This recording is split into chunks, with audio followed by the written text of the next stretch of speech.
So thanks, everybody. It's a great pleasure for me to be hosting this final session of the day. My name's Lewis Barson. I'm Director of Science, Innovation and Skills at the Institute of Physics. And I hope you've had a great day so far. There's been some inspirational speakers. There's been some great connections going on at the coffee breaks as well. And I'm conscious it is us between you and the drinks reception, so we're going to keep that high energy going through into the final session of the day. But it's a real great pleasure to be doing a quick panel session with a great range of panelists we have today, and then announcing the winner of the QBiG Prize. So just to say, first of all, the Institute of Physics operate across the UK and Ireland. We're the National Physical Society, the Learning Society, the professional body for the UK and Ireland, and quantum is absolutely core to what we do. It's a really, really important community for us. And just to say, we worked really closely with our community to gather views through what we called an impact project on the National Quantum Technology Strategy. So we gathered views, we played those into government, and we were really pleased with the result. A 10-year commitment of £2.5 billion for the quantum industry in the UK. That's the biggest, best-funded technology strategy that I believe there's ever been, particularly for early-stage technology. So a fantastic result. I'm really pleased to have been a part of that. We're continuing to support the sector. Representing on the National Quantum Skills Task Force, and we will be working with members around, we hope, announce tomorrow, the UN Year of Quantum. The General Assembly will be hearing a proposal for making 2025 the Year of Quantum, so we'll be working with membership to flesh out what the IoP offering will be for that. So this session has been pulled together by the Institute of Physics Quantum Business Innovation and Growth Group, and they are very much the heart of our business quantum community. And if you want to know any more about the IoP, hopefully you've had the chance to visit the stall, or there'll still be people at the stall in the reception as well. And excitingly, at the end, we will give the announcement of the winner of the IoP's QBiG Business Prize, which has been sponsored by Quantum Exponential, one of the leading venture capital organizations in the quantum space. So let's turn to our panelists. We've got a great group, small businesses, large businesses, and financiers. So I want to start just by asking each of you, perhaps in turn, to introduce yourselves. Who are you, what do you do, and where do you work?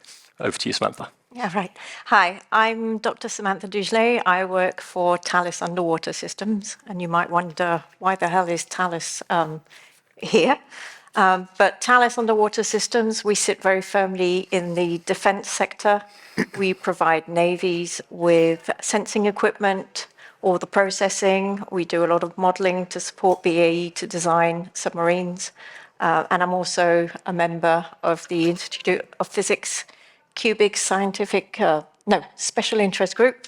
And that's helped me to make all those connections from a field I'm not particularly familiar with. Fabulous. Hello, I'm Stuart Nicol. I'm the Chief Investment Officer for Quantum Exponential. We're a UK-based investment company. We've got 7 portfolio companies at the moment. They're raising funds, we're raising funds in order to do more work, and we're really pleased to sponsor this IoP program. If you're a VC, sometimes it's helpful to bring people in to seek your advice and funding, and by doing this with the IoP, we both achieve that goal and we give them some pro bono help as well. Please, yeah. I'm Matt Himsworth. I'm the Chief Scientific Officer of AQuark Technologies. We're a spin out from the University of Southampton. We've been running for about 3 years now. We're a quantum hardware company, mainly focusing on sensing and integration of sensors. Our core technology is on special magnetic-free cold atoms traps. We're very thankful for being part of this prize of the IoP and promoting us. This is our 2nd year here. We were runner-up last year. So, thank you very much. I'm David Walger. I'm the CEO of Circa Magnetics. Circa Magnetics are a quantum brain imaging company. We were lucky enough last year to be the inaugural winner of the QBiG Prize. So thanks for inviting us back. Thanks, David. Hi, everybody. My name is Jason Lynch. I'm CEO of Equal One. We're a quantum computing company headquartered in Dublin across the Irish Sea. We're focused on silicon spin qubits. That means we're trying to get electrons in a transistor to be the qubit. That means we can integrate lots of electronics around the qubit, make very small machines, actually rack-mountable machines, truly rack-mountable machines. And I suppose ultimately, we reject this idea that quantum computing should be for only the richest companies and the richest countries. We want to make quantum available to everybody. Fabulous. Well, we've got a great lineup, as you've heard. So I wanted to just ask one question to you all in turn, which is, could you tell us a little bit about your quantum journey, the key successes, and any lessons that you've learned along the way? Maybe to you first, Samantha. So Thales Underwater Systems, very new in the quantum business, but we need to think now about how quantum is going to influence our platforms in 15, 20 years' time. We're already designing them now. How does that fit in? So we're looking at roadmaps, we're trying to understand how quantum can help us with sensing, underwater communications, processing, modeling. And funny enough, given the talk that was just before us, we're actually starting to look at how we can use quantum in space to help us in the maritime domain. I'm also, as I said, part of QBiG. This has been a real help in getting us to understand how to make those connections, fostering collaboration, network, and education. So I would recommend everybody to actually join that group. It's very, very important. Oh, well, thank you for the plug, Samantha. That's excellent. And as I said, there is a stall outside if you are interested in joining the IoP or getting involved in the group. We are available. But Stuart, over to you, same question. Yeah, thanks. Two things I want to pick up on. Once my first career was in the military. Now we're seeing the dual use aspects of quantum come in. Unfortunately, if due to Russia's invasion of Ukraine, we need to gear up in defense. I'm sure we'd all rather spend our money on brain imaging, but there is a real need at the moment, and I think quantum can play a part on that. Secondly, a bit later on, I made the first renewable investments for Octopus, and if you were lucky enough to see Zoe's talk earlier, you can see that in 14 years they've taken both a financial organization and created a whole new business out of it to really create a load of value and goodness. And I'm absolutely certain that quantum is in a similar position. And in another 10 to 14 years, we'll be looking back on some companies that have created tremendous wealth and added tremendous value to our society. So I hope we're all enthused about that, and you're all clearly still on the journey with us. Thanks, Stuart. Yeah, absolutely. That finance is the lifeblood of the industry, so absolutely key to keep that coming. And over to you. Yeah, I think you have to remember that quantum systems are systems of systems, right? So you develop your own little component, but that's going to be integrated into another component. There's a value-added chain in there. So if you can make your components, low size, weight, power, low cost, affordable, that opens it up for everyone to use that technology. Makes it available for everyone else, and then people can make money, and the system works and the industry grows. As for lessons learned, I would say that there's still lots of surprises with quantum physics. We've been doing it for 100 years. We're still learning new things. Our core IP for our company was discovered just by chance on a Friday, just mucking about in the lab. And I didn't believe the student. I told him to go away and check it because it broke some physics, I thought at the time. But that playing about, Andre Garm, the Nobel Prize winner, is an example. He had Friday fun trying things out, and he invented graphene and gecko tape and levitated frogs and fun things like that. So I think we should still have play and fun in the system. I personally have been working in the quantum industry since 2015. We started circa in 2020. I think the biggest sort of lessons learned since we started the company is that it actually, when you get to the point where people are talking about what you can deliver, what you can do, and not necessarily talking about the quantum nature of the technology, that's when we know it's been really successful. So for us, when we're actually seeing results of scanning children with epilepsy or children with autism, that's what really shows that the system has delivered, and that's a lesson learned for us.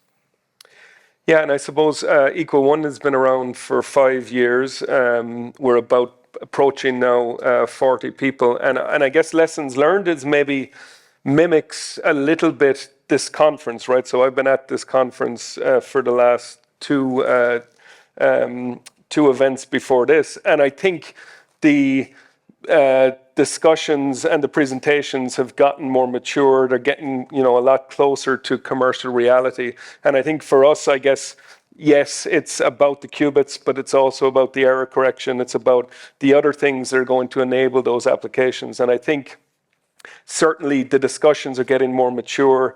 It feels like we're accelerating towards commercial reality, which is very exciting for the community. Well, that's a wonderful message to sort of round off this section of the panel on. It's not about quantum itself, it's about what it can do in the world, the change that we can achieve. So thank you all for sharing a bit of an insight on your journeys. Can I give a quick round of applause to the panelists for the excellent time?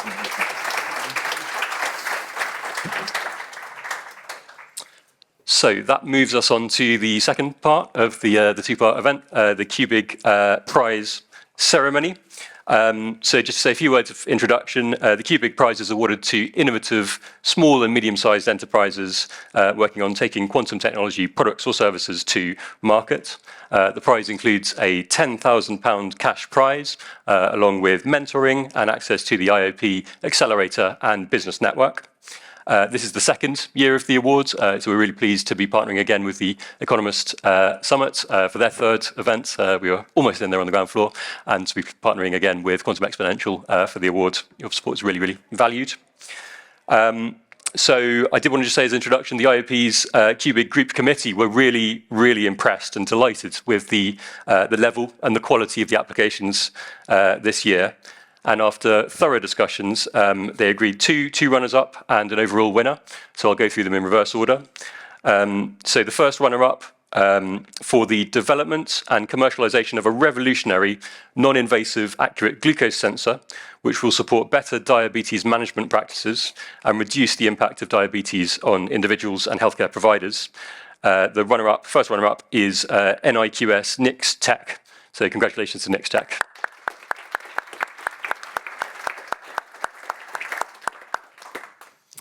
And then the second runner-up for innovative contributions to quantum technology, notably for their development of an advanced, accessible, and robust cold matter platform based on the world's first super molasses trap, which is very well named, I might add. The second runner-up is IoP. Congratulations.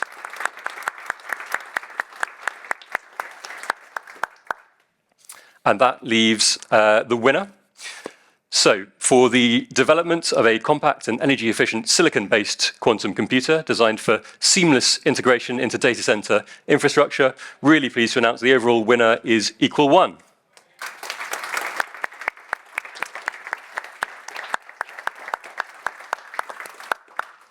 Jason, would you like to come to the stage? We can do a little handing over of the certificate ceremony.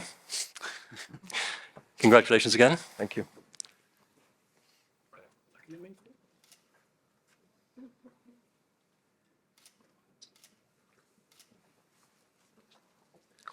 Fabulous. There you are.